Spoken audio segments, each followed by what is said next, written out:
সবাই গরম জলে সেদ্ধ করে চাউমিন করে, এই দেখুন আমি ঠান্ডা জলে ভিজিয়ে চাউমিনটা করব। কীভাবে ভিজাতে হয় দেখে নিন। এভাবে দিয়ে এভাবে ঢালবেন ভালো করে, এই যে এরকম চুবাবেন, চুবে গেলে একটু উল্টে দেবেন এভাবে। এই যে আমার ভিজানো হয়ে গেছে, একটু সিদ্ধ হয়ে যাবে তখন আমাদের চাউমিনটা সিদ্ধ হয়ে গেছে। এবার আমি তুলে ছেঁকে নিচ্ছি, এভাবে ছাঁকা হচ্ছে। আপনারা একটু ট্রাই করবেন, কমেন্ট করে আমাকে জানাবেন। এই যে সব আমি ঝুড়িতে তুলে নিয়েছি, দেখতে পাচ্ছেন আপনি চাউমিনটা কীভাবে সেদ্ধ হয়েছে। ঠান্ডা জলে করেছি, আপনারা ট্রাই করবেন। তেলটা একটু কড়াতে দিলাম, এবার ডিমটা ফাটিয়ে, এই যে ডিমটা ফাটিয়ে দেওয়া হবে। ডিমটা দিয়ে ভেজে তুলে নেব।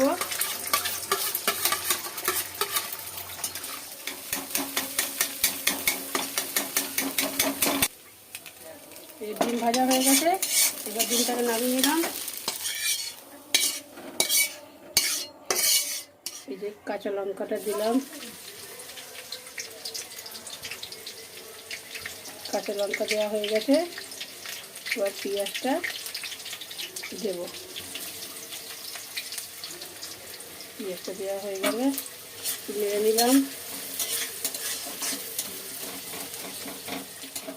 এই যে চাউমিনটা এবার দিয়ে দিলাম, দেওয়ার পর এবার নাড়া হবে।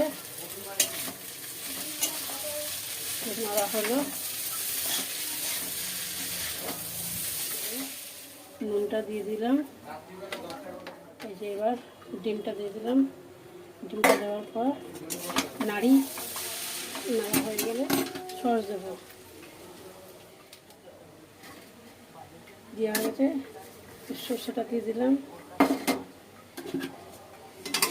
আমাদের চাউমিনটা কমপ্লিট হলো। এত দেখতে পাচ্ছেন বন্ধুরা আমি কীভাবে করেছি, আপনাদের তো সবই বলেছি। আমাকে কমেন্ট করে অবশ্যই জানাবেন। এই যে চাউমিন কমপ্লিট হয়ে গেছে, এবার খেতে দিচ্ছি। এই যে চাউমিন নাও, বাবারা চলে আয়, চাউমিন নিয়ে যা।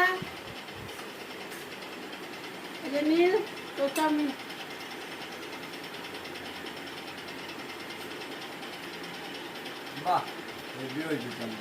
হ্যাঁ বন্ধুরা, আমাকে কমেন্ট করে জানাবেন কিরকম হয়েছে চাউমিনটা, কিভাবে তৈরি করেছি। সব ভেবেই বলেছি, কমেন্ট করে জানাবেন অবশ্যই।